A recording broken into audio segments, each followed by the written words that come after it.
Hi friends, एक बार फिर स्वागत है आपका अपने इस चैनल आईटीआई नॉलेज में।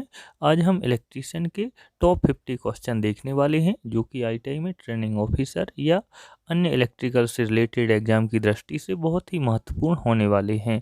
पहला क्वेश्चन देखेंगे, निम्नलिखित में से कौन सा अग्निशामक विद्युतीय अग्नि के लिए उपयुक्त है। इसमें पहला ऑप्शन है ड्राई केमिकल पाउडर, दूसरा ऑप्शन है वाटर, तीसरा ऑप्शन है फोम, चौथा ऑप्शन है सोडा एसिड। तो आप देख सकते हैं जो वाटर टाइप का जो अग्निशामक यंत्र होता है उसके द्वारा हम क्लास ए फायर को बुझाते हैं, जैसे कि कागज, लकड़ी या कोयला आदि में आग लगती है। दूसरा ऑप्शन था इसमें फोम फोम टाइप का जो अग्निशामक यंत्र होता है उससे हम लिक्विड्स मटेरियल्स में लगी हुई आग को बुझाते हैं जो क्लास बी श्रेणी के अंतर्गत आती है। सोडा एसिड से हम आग को नहीं बुझाते। तो इसका राइट आंसर है ड्राई केमिकल पाउडर या शुष्क रसायन पाउडर। नेक्स्ट क्वेश्चन देखेंगे, विद्युतीय उपकरणों के साथ काम करते समय आपको खाली स्थान चाहिए। पहला ऑप्शन बहुत तेजी से काम करना, दूसरा ऑप्शन है सभी लिखित प्रक्रियाओं का पालन करना, तीसरा ऑप्शन है गीले बूट पहनना, चौथा ऑप्शन है काम पूरा होने के बारे में सोचना। तो आप देख सकते हैं कि जब भी आप वैद्युतीय उपकरणों के साथ आपको काम करना होता है तो आपको वहां पर सभी लिखित प्रक्रियाओं का पालन करना चाहिए। तो इसका राइट आंसर हो जाएगा ऑप्शन दूसरा। तीसरा क्वेश्चन देखेंगे, आसानी से विद्युत खाली स्थान में बहती है। पहला ऑप्शन था चालक, दूसरा ऑप्शन है कुचालक, तीसरा ऑप्शन है अधातु, चौथा ऑप्शन है ये सभी। तो हमें पता है कि चालक में विद्युत आसानी से बहती है। तो इसका राइट आंसर हो जाएगा ऑप्शन पहला। नेक्स्ट क्वेश्चन देखेंगे, इलेक्ट्रोलिसिस में कौन सा नियम लागू होता है। पहला ऑप्शन है ओम का नियम, दूसरा ऑप्शन है गॉस का नियम, तीसरा ऑप्शन है फैराडे का नियम, चौथा ऑप्शन है कूलाम का नियम। तो हमें पता है कि फैराडे ने दो नियम दिए थे, एक इलेक्ट्रोलिसिस का और दूसरा दिया था मैग्नेटिक इंडक्शन का सिद्धांत। तो इसका राइट आंसर हो जाएगा ऑप्शन तीसरा, फैराडे का नियम। जो इलेक्ट्रोलिसिस में नियम लागू होता है उसे हम फैराडे का नियम बोलते हैं। नेक्स्ट क्वेश्चन देखेंगे, एक लेड एसिड सेल में हाइड्रोजन खाली स्थान पर मुक्त होता है। तो हमें पता है कि लेड एसिड सेल में हाइड्रोजन ऋणात्मक प्लेट में मुक्त होता है। तो इसका राइट आंसर हो जाएगा ऑप्शन पहला। नेक्स्ट क्वेश्चन देखेंगे, निम्नलिखित में से कौन सा लेड एसिड सेल का सक्रिय पदार्थ है। पहला ऑप्शन था पोस्ट टर्मिनल, दूसरा ऑप्शन है पोटेशियम हाइड्रोक्साइड, तीसरा ऑप्शन है जिंक, चौथा ऑप्शन है लेड परऑक्साइड। तो इसका राइट आंसर हो जाएगा ऑप्शन चौथा, लेड परऑक्साइड। नेक्स्ट क्वेश्चन देखेंगे, SWG का पूर्ण रूप क्या है, यानी कि हमें इसमें SWG का फुल फॉर्म बताना है। तो इसका फुल फॉर्म होता है स्टैंडर्ड वायर गेज। तो इसका राइट आंसर हो जाएगा ऑप्शन पहला। SWG से हम किसी भी वायर का साइज या व्यास को मेजर करते हैं। नेक्स्ट क्वेश्चन देखेंगे, अर्थिंग प्रतिरोध को कम किया जाता है। पहला ऑप्शन पानी डालकर, दूसरा ऑप्शन है अर्थिंग प्लेट का क्षेत्रफल घटाकर, तीसरा ऑप्शन है कई अर्थिंग की श्रेणी को संयोजन द्वारा, चौथा ऑप्शन है अर्थिंग प्लेट की गहराई कम करके। तो आप देख सकते हैं यदि हम अर्थिंग में पानी डालते हैं तो उसका अर्थिंग प्रतिरोध कम हो जाता है। यदि हम उसकी प्लेट का क्षेत्रफल घटाते हैं तो उसका रेजिस्टेंस बढ़ेगा। कई अर्थिंग को श्रेणी क्रम में भी यदि हम संयोजित करेंगे तो भी उसका रेजिस्टेंस बढ़ेगा, और यदि हम अर्थिंग प्लेट की गहराई कम कर देंगे तो भी रेजिस्टेंस उसका बढ़ेगा।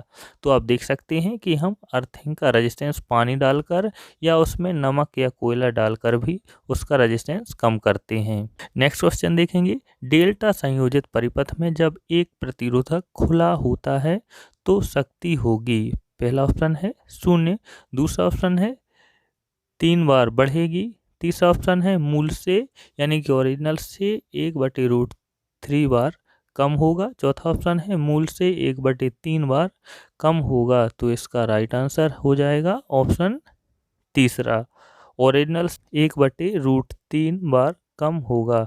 नेक्स्ट क्वेश्चन देखेंगे, 3 फेज प्रणाली में जब लोड पूरी तरह से संतुलित होता है तो न्यूट्रल धारा खाली स्थान होता है। तो हमें पता है जब 3 फेज में लोड बैलेंस कंडीशन में होता है या लोड तीनों फेजों में बराबर होता है तो न्यूट्रल में करंट का मान 0 होता है। तो इसका राइट आंसर हो जाएगा ऑप्शन पहला। नेक्स्ट क्वेश्चन देखेंगे, विद्युतीय वायरिंग के संदर्भ में पीवीसी से क्या तात्पर्य है। तो हमें पता है पीवीसी का फुल फॉर्म होता है पॉलीविनाइल क्लोराइड, जो कि आप देख सकते हैं किसी भी वायर के ऊपर जो परत चढ़ी रहती है वह पॉलीविनाइल क्लोराइड कहलाती है, यानी कि एक अचालक पदार्थ का आवरण जो होता है उसे हम पीवीसी बोलते हैं। तो इसका राइट आंसर हो जाएगा ऑप्शन पहला, पॉलीविनाइल क्लोराइड। नेक्स्ट क्वेश्चन देखेंगे, गतिशील रूप से प्रेरित ईएमएफ का सिद्धांत खाली स्थान में उपयोग किया जाता है। तो आप देख सकते हैं कि जो भी प्रेरित ईएमएफ होता है वह दो टाइप से होता है, एक स्टैटिकली इंड्यूस्ड ईएमएफ कहलाता है और एक डायनेमिकली इंड्यूस्ड ईएमएफ। तो जो स्टैटिकली इंड्यूस्ड ईएमएफ यानी कि स्थिरता के कारण जो भी ईएमएफ जनरेट होता है तो वो ट्रांसफार्मर में उसका प्रयोग में लाया जाता है, और एवं हमें यहाँ पर देखना है गतिशील रूप से प्रेरित ईएमएफ। तो आप देख सकते हैं कि जनरेटर में डायनेमिकली या गतिशील रूप से प्रेरित विद्युत वाहक बल उत्पन्न होता है। तो इसका राइट आंसर हो जाएगा ऑप्शन तीसरा, जनरेटर। नेक्स्ट क्वेश्चन देखेंगे, एक डीसी जनरेटर के फील्ड कॉइल आमतौर पर खाली स्थान से बने होते हैं। तो हमें यहाँ पर बताना है कि जो फील्ड कॉइल होते हैं वह किसके बनाए जाते हैं। तो आप देख सकते हैं जो फील्ड कॉइल होते हैं उस पर हमेशा कॉपर की वाइंडिंग की जाती है। तो इसका राइट आंसर हो जाएगा ऑप्शन चौथा, तांबा, क्योंकि जो भी जनरेटर या मोटर में वाइंडिंग की जाती है वह हमेशा कॉपर से ही की जाती है। तो इसका राइट आंसर होगा ऑप्शन फोर्थ। नेक्स्ट क्वेश्चन देखेंगे, समानांतर प्रचालन के लिए सामान्यतः पसंद किए जाने वाले जनरेटर खाली स्थान जनरेटर हैं। पहला ऑप्शन है शंट, दूसरा ऑप्शन है सीरीज, तीसरा ऑप्शन है कंपाउंड, चौथा ऑप्शन है सीरीज और कंपाउंड दोनों। तो हमें पता है कि जब हम जनरेटर का पैरेलल ऑपरेशन या समानांतर संचालन करते हैं तो हम शंट जनरेटर को ही प्रेफर करते हैं और हमेशा शंट जनरेटर को ही समानांतर हम चलाते हैं। नेक्स्ट क्वेश्चन देखेंगे, जब डीसी शंट मोटर पर लोड बढ़ाया जाता है तो इसकी गति खाली स्थान या इसकी गति पर क्या फर्क पड़ता है। तो हमें पता है कि जब डीसी शंट मोटर पर लोड बढ़ाया जाता है तो इसकी गति थोड़ी सी घट जाती है। तो इसका राइट आंसर हो जाएगा ऑप्शन चौथा। नेक्स्ट क्वेश्चन देखेंगे, इलेक्ट्रिक लोकोमोटिव में निम्नलिखित में से किस मोटर का प्रयोग किया जाता है। पहला ऑप्शन है डीसी सीरीज मोटर, दूसरा ऑप्शन है डीसी शंट मोटर, तीसरा ऑप्शन है डीसी कम्युलेटिव कंपाउंड मोटर, चौथा ऑप्शन है सेपरेटली एक्साइटेड मोटर। तो हमें पता है जो इलेक्ट्रिक लोकोमोटिव या ट्रक्शन जो मोटर्स होती हैं जिसका प्रयोग रेलवे इंजन में किया जाता है वह डीसी सीरीज मोटर कहलाती हैं या डीसी श्रेणी मोटर। तो इसका राइट आंसर हो जाएगा ऑप्शन पहला। नेक्स्ट क्वेश्चन देखेंगे, जब लोड हटा दिया जाता है तो निम्नलिखित में से कौन सी डीसी मोटर्स अत्यधिक उच्च गति पर चलेगी। पहला ऑप्शन है शंट मोटर, दूसरा ऑप्शन है सीरीज मोटर, तीसरा ऑप्शन है कम्युलेटिव कंपाउंड मोटर, चौथा ऑप्शन है डिफरेंशियली कंपाउंड मोटर। तो हमें पता है कि सीरीज मोटर को हमें बिना लोड के नहीं चलाना चाहिए, यदि हम इसका लोड हटा देंगे तो यह अत्यधिक उच्च गति पर चलेगी। तो इसका राइट आंसर हो जाएगा ऑप्शन दूसरा, सीरीज मोटर। नेक्स्ट क्वेश्चन देखेंगे, HPMB लैंप का पूर्ण रूप क्या है। तो इसका पूर्ण रूप है high pressure mercury vapour lamp. इसका राइट आंसर हो जाएगा ऑप्शन पहला। नेक्स्ट क्वेश्चन देखेंगे, उच्च आवृत्ति के लिए संधारित्र किस रूप में काम करता है। यहाँ पर हमें बताना है कि जहाँ पर उच्च आवृत्ति रहती है या हम कह सकते हैं AC में जो संधारित्र रहता है वह किस तरीके से कार्य। पहला ऑप्शन है खुला परिपथ, दूसरा ऑप्शन है लघु परिपथ या शॉर्ट सर्किट, तीसरा ऑप्शन है एम्पलीफायर, चौथा ऑप्शन है रेक्टिफायर। तो हमें पता है कि AC में जो संधारित्र या कैपेसिटर होता है वह कंडक्टर की भांति कार्य करता है। यदि वहाँ पर हाई फ्रिक्वेंसी रहेगी तो वह एक शॉर्ट सर्किट की भांति कार्य करेगा, और हमें पता है कि यदि हम DC सप्लाई इस पर देंगे तो यह एक अचालक की भांति कार्य करता है। तो इसका राइट आंसर हो जाएगा शॉर्ट सर्किट। जहाँ पर हाई फ्रिक्वेंसी होती है वहाँ पर कैपेसिटर एक शॉर्ट सर्किट की भांति कार्य करेगा। नेक्स्ट क्वेश्चन देखेंगे, निम्नलिखित में से किस परिपथ का पावर फैक्टर या शक्ति गुणांक शून्य होगा। पहला ऑप्शन है प्रतिरोध, दूसरा ऑप्शन है RL सर्किट, तीसरा ऑप्शन है RC सर्किट, चौथा ऑप्शन है प्योर इंडक्टिव। तो इसका राइट आंसर है प्योर इंडक्टिव। प्योर इंडक्टिव में परिपथ का शक्ति गुणांक शून्य होता है। नेक्स्ट क्वेश्चन देखेंगे, एक ट्रांसफार्मर, यहाँ हमें बताना है कि ट्रांसफार्मर क्या करता है। पहला ऑप्शन है एसी को डीसी में बदलता है, दूसरा ऑप्शन है डीसी को एसी में बदलता है, तीसरा ऑप्शन है डीसी को बढ़ाता है या घटाता है, चौथा ऑप्शन है एसी वोल्टेज को बढ़ाता है या घटाता है। तो आप देख सकते हैं कि जो ट्रांसफार्मर होता है वह हमेशा एसी पर ही वर्क करता है। तो आप देख सकते हैं ये तीनों ऑप्शन इसके गलत हैं। ये राइट आंसर हो जाएगा इसका, एसी वोल्टेज को बढ़ाता है और घटाता है। नेक्स्ट क्वेश्चन देखेंगे, टेप चेंजर आमतौर पर खाली स्थान में लगाया जाता है। पहला ऑप्शन है पावर ट्रांसफार्मर, दूसरा ऑप्शन है अर्थिंग ट्रांसफार्मर, तीसरा ऑप्शन है करंट ट्रांसफार्मर, चौथा ऑप्शन है आइसोलेशन ट्रांसफार्मर। तो इसका राइट आंसर हो जाएगा ऑप्शन पहला, टेप चेंजर होता है जो पावर ट्रांसफार्मर पर ही लगाया जाता है। पावर ट्रांसफार्मर हमेशा सब स्टेशन पर लगे हुए होते हैं। नेक्स्ट क्वेश्चन देखेंगे, निम्नलिखित में से कौन से प्रकार का ट्रांसफार्मर आर्क वेल्डिंग में प्रयोग किया जाता है। पहला ऑप्शन है स्टेप डाउन, दूसरा ऑप्शन है स्टेप अप, तीसरा ऑप्शन है 1-to-1, चौथा ऑप्शन है इंस्ट्रूमेंट ट्रांसफार्मर। तो इसका राइट आंसर है ऑप्शन पहला, step down transformer. Step down transformer का प्रयोग करके वोल्टेज को घटा दिया जाता है और उसके करंट को बढ़ा दिया जाता है, क्योंकि वेल्डिंग करते समय करंट की ज़्यादा आवश्यकता होती है। नेक्स्ट क्वेश्चन देखेंगे, एक मल्टीमीटर खाली स्थान को मापता है। पहला ऑप्शन है धारा, दूसरा ऑप्शन है वोल्टेज, तीसरा ऑप्शन है करंट, वोल्टेज और प्रतिरोध, चौथा ऑप्शन है प्रतिरोध। तो आप देख सकते हैं कि जो मल्टीमीटर होता है वह तीनों चीज़ों को मापता है, धारा, वोल्टेज और प्रतिरोध। तो इसका राइट आंसर हो जाएगा ऑप्शन तीसरा। नेक्स्ट क्वेश्चन देखेंगे, अर्थ रेजिस्टेंस को खाली स्थान द्वारा मापा जा सकता है। पहला ऑप्शन है रासायनिक मिट्टी परीक्षण, दूसरा ऑप्शन है IR परीक्षण, तीसरा ऑप्शन है डक्ट ओमीटर विधि, चौथा ऑप्शन है फॉल ऑफ पोटेंशियल विधि और अर्थ टेस्टर। तो इसका राइट आंसर है फॉल ऑफ पोटेंशियल विधि और अर्थ टेस्टर। इसके द्वारा हम अर्थ रेजिस्टेंस का मेजरमेंट करते हैं। नेक्स्ट क्वेश्चन देखेंगे, PMMC यानी परमानेंट मैग्नेट मूविंग कॉइल प्रकार के उपकरण का स्केल खाली स्थान है। तो इसका राइट आंसर होता है, तो इसका राइट आंसर है ऑप्शन पहला, जो PMMC प्रकार के उपकरण होते हैं उनका स्केल यूनिफॉर्म होता है, यानी कि एक सा रहता है। नेक्स्ट क्वेश्चन देखेंगे, निम्नलिखित में से कौन सा ट्रांसफार्मर का भाग है। इसमें हमें बताना है कि ट्रांसफार्मर का भाग कौन सा है। तो आप देख सकते हैं कम्यूटेटर इसका भाग नहीं होता, टेको गेज भी नहीं होता, ना ही रेस्पिरेटर। राइट आंसर हो जाएगा बुशिंग। ट्रांसफार्मर में बुशिंग लगी रहती है जहां से इसके टर्मिनल बाहर निकलते हैं। नेक्स्ट क्वेश्चन देखेंगे, निम्नलिखित में से कौन सा नियम प्रदीप्ति से संबंधित। पहला ऑप्शन है जूल का नियम, दूसरा ऑप्शन है लेंज का नियम, तीसरा ऑप्शन है लेम्बर कोसाइन नियम, चौथा ऑप्शन है किरचॉफ का नियम। तो आप देख सकते हैं, तो इसका राइट आंसर हो जाएगा लेम्बर कोसाइन का नियम। नेक्स्ट क्वेश्चन देखेंगे, निम्नलिखित में से कौन सी एक गैस डिस्चार्ज लैंप है। पहला ऑप्शन है सोडियम वेपर लैंप, दूसरा ऑप्शन है कार्बन फिलामेंट लैंप, तीसरा ऑप्शन है आर्क लैंप, चौथा ऑप्शन है ये सभी। तो इसका राइट आंसर है सोडियम वेपर लैंप। जो सोडियम वेपर लैंप होता है वह एक प्रकार का गैस डिस्चार्ज लैंप कहलाता है। नेक्स्ट क्वेश्चन देखेंगे, एक क्रिस्टल डायोड में खाली स्थान होता है। पहला ऑप्शन है एक PN जंक्शन, दूसरा ऑप्शन है 2 PN जंक्शन, तीसरा ऑप्शन है 3 PN जंक्शन, चौथा ऑप्शन है 4 PN जंक्शन। तो आप देख सकते हैं जो क्रिस्टल डायोड होता है उसमें एक ही PN जंक्शन होता है। तो इसका राइट आंसर हो जाएगा ऑप्शन पहला, एक PN जंक्शन। नेक्स्ट क्वेश्चन देखेंगे, एक ट्रांजिस्टर में रिक्तीकरण परतों की संख्या खाली स्थान है। तो आप देख सकते हैं जो ट्रांजिस्टर रहते हैं चाहे वो NPN हो या PNP हो, तो इसमें आप देख सकते हैं इसमें रिक्तीकरण परतों की संख्या 2 होती है। तो इसका राइट आंसर हो जाएगा ऑप्शन चौथा। नेक्स्ट क्वेश्चन देखेंगे, फिल्टर के बिना एक रेक्टिफायर सर्किट का आउटपुट होता है। पहला ऑप्शन है 50 हर्ट्ज AC, दूसरा ऑप्शन है स्मूथ DC, तीसरा ऑप्शन है पल्सेटिंग DC, चौथा ऑप्शन है 60 हर्ट्ज AC। तो आप देख सकते हैं कि यदि हम रेक्टिफायर से बिना फिल्टर के DC सप्लाई लेते हैं तो वह हमेशा पल्सेटिंग DC होती है।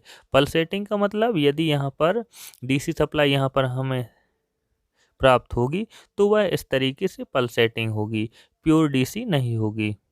नेक्स्ट क्वेश्चन देखेंगे, रोटर की संरचना के आधार पर निम्नलिखित में से किस प्रकार की 3 फेज प्रेरण मोटर संभव हो सकती हैं? पहला ऑप्शन है स्क्विरल केज मोटर, दूसरा ऑप्शन है स्लिप रिंग प्रेरण मोटर, तीसरा ऑप्शन है स्क्विरल केज मोटर तथा स्लिप रिंग प्रेरण मोटर दोनों, चौथा ऑप्शन है इनमें से कोई नहीं। तो आप देख सकते हैं 3 फेज प्रेरण जो मोटर रहती हैं वो दोनों प्रकार की रहती हैं, यानी कि स्क्विरल केज मोटर और स्लिप रिंग प्रेरण मोटर। तो इसका राइट आंसर हो जाएगा ऑप्शन तीसरा, स्क्विरल केज प्रेरण मोटर तथा स्लिप रिंग प्रेरण मोटर दोनों। नेक्स्ट क्वेश्चन देखेंगे, निम्नलिखित में से कौन सा कथन 3 फेज प्रेरण मोटर के स्टेटर के बारे में सत्य है? पहला ऑप्शन है एक सॉलिड मटेरियल से बना हुआ, दूसरा ऑप्शन है सैलिएंट पोल होते हैं, तीसरा ऑप्शन है टर्मिनलों को कम्यूटेटर के माध्यम से निकाला जाता है, चौथा ऑप्शन है स्लॉट में वाइंडिंग की स्थापना। तो आप देख सकते हैं कि जो 3 फेज मोटर का जो स्टेटर होता है उसके स्लॉट में वाइंडिंग की स्थापना की जाती है। तो इसका राइट आंसर हो जाएगा ऑप्शन चौथा, क्योंकि जो 3 फेज प्रेरण मोटर होती है उसमें कम्यूटेटर नहीं होता है, ना ही इसमें साइलेंट पोल होते हैं। सैलिएंट पोल जो होते हैं वो सिंगल फेज मोटर में होते हैं और ना ही यह सॉलिड मटेरियल से बना हुआ होता है। तो इसका राइट आंसर हो जाएगा ऑप्शन चौथा। नेक्स्ट क्वेश्चन देखेंगे, मोटर की तुल्यकालिक गति तथा रोटर की वास्तविक गति का अंतर क्या होता है? तो आप देख सकते हैं कि जो मोटर की सिंक्रोनस स्पीड होती है, यानी कि उसके चुंबकीय क्षेत्र के घूमने की जो गति होती है, और जो रोटर की गति होती है, यानी कि रोटर के घूमने की गति, उसमें जो अंतर रहता है वह उसकी स्लिप कहलाती है। NS का मतलब होता है सिंक्रोनस स्पीड और NR का मतलब होता है जो उसके रोटर की स्पीड होती है। इन दोनों में जो अंतर होता है वह स्लिप गति कहलाती है या स्लिप कहलाती है। नेक्स्ट क्वेश्चन देखेंगे, DOL स्टार्टर का पूर्ण रूप क्या है? तो हम देख सकते हैं कि DOL स्टार्टर का पूर्ण रूप होता है डायरेक्ट ऑनलाइन स्टार्टर। इस स्टार्टर का प्रयोग 0 से 5 HP तक की मोटर को चलाने में इसका हम प्रयोग करते हैं। इस स्टार्टर के द्वारा हम वोल्टेज को घटाते बढ़ाते नहीं हैं, सीधा का सीधा वोल्टेज मोटर को दे देते हैं, इसीलिए इसको हम डायरेक्ट ऑनलाइन स्टार्टर बोलते हैं। नेक्स्ट क्वेश्चन देखेंगे, DOL स्टार्टर में निम्नलिखित में से कौन सा रिले जुड़ा हुआ होता है? पहला ऑप्शन है रीड रिले, दूसरा ऑप्शन है इम्पल्स रिले, तीसरा ऑप्शन है थर्मल ओवरलोड रिले, चौथा ऑप्शन है लैचिंग रिले। तो आप देख सकते हैं जो DOL स्टार्टर रहता है उसमें 2 रिले रहते हैं, एक NVC यानी नो वोल्ट कॉइल और एक होता है TOLR यानी कि थर्मल ओवरलोड रिले। तो इसका राइट आंसर हो जाएगा ऑप्शन तीसरा, thermal overload relay. Next question देखेंगे, सीलिंग फैन में सामान्यतः खाली स्थान की एकल फेज प्रेरण मोटर का प्रयोग किया जाता है। तो आप देख सकते हैं जो सीलिंग फैन में जो मशीन या मोटर लगी रहती है उसमें परमानेंट कैपेसिटर टाइप मोटर का प्रयोग किया जाता है। आप उसमें देख सकते हैं उसमें परमानेंट कैपेसिटर उसमें लगा हुआ रहता है। नेक्स्ट क्वेश्चन देखेंगे, अल्टरनेटर निम्नलिखित में से किस सिद्धांत पर कार्य करता है? पहला ऑप्शन है फैराडे के विद्युत चुम्बकीय प्रेरण के सिद्धांत पर, दूसरा ऑप्शन है ओम के नियम पर, तीसरा ऑप्शन है एम्पियर के नियम पर, चौथा ऑप्शन है लेंज नियम पर। तो हम देख सकते हैं कि जो भी अल्टरनेटर या जनरेटर होते हैं वो फैराडे के विद्युत चुम्बकीय प्रेरण के सिद्धांत पर ही कार्य करते हैं। तो इसका राइट आंसर हो जाएगा ऑप्शन पहला। नेक्स्ट क्वेश्चन देखेंगे, निम्नलिखित में से कौन सा एक प्रकार का अल्टरनेटर है? पहला ऑप्शन है रोटेटिंग कम्यूटेटर प्रकार, दूसरा ऑप्शन है स्क्विरल गेज रोटर प्रकार, तीसरा ऑप्शन है कैपेसिटर स्टार्ट प्रकार, चौथा ऑप्शन है रोटेटिंग आर्मेचर प्रकार। तो आप देख सकते हैं कि जो अल्टरनेटर होता है वो 2 प्रकार का रहता है, एक रोटेटिंग आर्मेचर यानी कि जिसमें आर्मेचर को रोटेट किया जाता है, और एक होता है रोटेटिंग फील्ड प्रकार का। तो आप देख सकते हैं कि रोटेटिंग आर्मेचर प्रकार का एक अल्टरनेटर का प्रकार है। तो इसका राइट आंसर हो जाएगा ऑप्शन चौथा। नेक्स्ट क्वेश्चन देखेंगे, एक अल्टरनेटर में आर्मेचर कॉइल में उत्पन्न होने वाली प्रत्यावर्ती धारा को बाहरी सर्किट में हम किस तरीके से उसको बाहर लेते हैं? नेक्स्ट क्वेश्चन देखेंगे, एक अल्टरनेटर में आर्मेचर कॉइल में उत्पन्न होने वाली प्रत्यावर्ती धारा को बाहरी सर्किट में हम खाली स्थान या किस तरीके से उसको बाहर सर्किट में लेते हैं? पहला ऑप्शन है स्लिप रिंग, दूसरा ऑप्शन है डैम्पर वाइंडिंग, तीसरा ऑप्शन है बेरिंग, चौथा ऑप्शन है पल्स ट्रांसफार्मर। तो हम देख सकते हैं कि जो अल्टरनेटर में प्रत्यावर्ती जो धारा रहती है उसको हम स्लिप रिंग के माध्यम से बाहर सर्किट में ले जाते हैं। तो इसका राइट आंसर हो जाएगा ऑप्शन पहला स्लिप रिंग। नेक्स्ट क्वेश्चन देखेंगे, एक स्टार संयोजित अल्टरनेटर के लिए निम्नलिखित में से कौन सा संबंध सही है। तो आप देख सकते हैं कि जो स्टार संयोजन होता है उसमें तीनों वाइंडिंग के सिरे आपस में इस तरीके से कनेक्टेड होते हैं। तो इसमें आप देख सकते हैं कि लाइन वोल्टेज बराबर √3 इंटू फेज वोल्टेज होता है। तो इसका राइट आंसर हो जाएगा ऑप्शन पहला। नेक्स्ट क्वेश्चन देखेंगे, तुल्यकालिक मोटर निम्नलिखित में से कौन से आरपीएम मान विद्युत ऊर्जा को यांत्रिक ऊर्जा में परिवर्तित करती है। तो इसका राइट आंसर हो जाएगा ऑप्शन पहला, NS बराबर 120 F/P। एफ का मतलब फ्रीक्वेंसी, पी का मतलब नंबर ऑफ पोल्स, यानी कि उसकी सिंक्रोनस स्पीड 120 F/P होती है। यदि हमें फ्रीक्वेंसी निकालनी होगी तो हम F बराबर PN/120 से उसकी फ्रीक्वेंसी निकाल लेते हैं। आप देख सकते हैं कि इस फॉर्मूले से आपको टीओ का जो भी एग्ज़ाम होता है या इलेक्ट्रिकल से जितने भी एग्ज़ाम होते हैं, इस वाले फॉर्मूले से हमेशा एक या दो क्वेश्चन इससे बनते ही हैं। तो इस फॉर्मूले को आप अच्छे से याद कर लीजिए। इसमें यदि आपको फ्रीक्वेंसी निकालने के लिए आ जाए या नंबर ऑफ पोल्स निकालने के लिए आ जाए तो आप इस फॉर्मूले से आसानी से सॉल्व कर सकते हैं। नेक्स्ट क्वेश्चन देखेंगे, एक तुल्यकालिक मोटर निरंतर वोल्टेज और भार के साथ उत्तेजना करंट के साथ आर्मेचर करंट की भिन्नता को खाली स्थान कहते हैं। तो हमें पता है इसको हम बोलते हैं भी वक्र। नेक्स्ट क्वेश्चन देखेंगे, निम्नलिखित में से कौन सा कुचालक पदार्थ है। तो हमें पता है कि जो कुचालक पदार्थ है वह अभ्रक कहलाता है। टिन, सीसा, पारा ये सब धातुएं हैं, जो अभ्रक रहता है वह कुचालक है। नेक्स्ट क्वेश्चन देखेंगे, एक स्प्लिट फेज प्रेरण मोटर में कौन सी वाइंडिंग पतले तार से बनाई जाती है। तो हम देख सकते हैं कि जो स्प्लिट फेज मोटर या सिंगल फेज मोटर रहती हैं उसमें जो पतले तार यूज किए जाते हैं वो स्टार्टिंग वाइंडिंग में इसका प्रयोग किया जाता है। तो इसका राइट आंसर हो जाएगा ऑप्शन पहला। नेक्स्ट क्वेश्चन देखेंगे, एक फेज इंडक्शन मोटर में कम मोटाई तार की वाइंडिंग कौन सी होती है। तो हमें पता है कि सिंगल फेज मोटर में कम मोटाई का तार हम स्टार्टिंग वाइंडिंग में प्रयोग करते हैं। तो इसका राइट आंसर हो जाएगा ऑप्शन पहला। नेक्स्ट क्वेश्चन देखेंगे, तारों के सिरों को आसानी से पहचानने के लिए खाली स्थान का उपयोग किया जाता है। पहला ऑप्शन है वायर फेरूल, दूसरा ऑप्शन है क्रिम्पिंग टूल, तीसरा ऑप्शन है रेसवे, चौथा ऑप्शन है स्लीव। तो आप देख सकते हैं कि हमें वायर के जो सिरे रहते हैं वहाँ पर वायर फेरूल लगा दी जाती है जिससे हम उसके सिरों को आसानी से पहचान सकते हैं। नेक्स्ट क्वेश्चन देखेंगे, कंट्रोल पैनल वायरिंग में स्लीव का क्या कार्य है। तो हमें पता है स्लीव का प्रयोग हम आप उसको उसमें एक्स्ट्रा इंसुलेशन या उसमें घर्षण या हीट या उसकी यांत्रिक क्षति को बचाने के लिए हम उस पर स्लीव लगा देते हैं। स्लीव का मतलब कि जैसे ये वायर है, यदि हमने यहाँ पर जॉइंट्स लगाया है या नहीं भी लगाया है तो इसके ऊपर से हम एक और कवर इस तरीके से जो प्लास्टिक की स्लीव आती है वो इस तरीके से हम चढ़ा देते हैं। तो इसका राइट आंसर हो जाएगा ऑप्शन चौथा। नेक्स्ट क्वेश्चन देखेंगे, ग्रोमेट आमतौर पर किस सामग्री से बना हुआ होता है। पहला ऑप्शन है पीवीसी, दूसरा ऑप्शन है स्टील, तीसरा ऑप्शन है बेकिलाइट, चौथा ऑप्शन है रबर। तो आप देख सकते हैं कि जो ग्रोमेट रहता है वह हमेशा रबर से बनाया जाता है। ग्रोमेट जो होता है कि जैसे कहीं पर किसी भी एमसीबी बॉक्स में या फिर किसी भी पैनल्स में जो होल होते हैं तो वहाँ पर एक गोल टाइप का इस तरीके से रबर टाइप का लगा दिया जाता है जिसे हम ग्रोमेट बोलते हैं। तो आज की वीडियो में बस इतना ही। यदि आपको ये वीडियो पसंद आया तो इस वीडियो को लाइक, शेयर एवं सब्सक्राइब करें जिससे आने वाले वीडियो की नोटिफिकेशन आप तक सबसे पहले पहुँचे। धन्यवाद।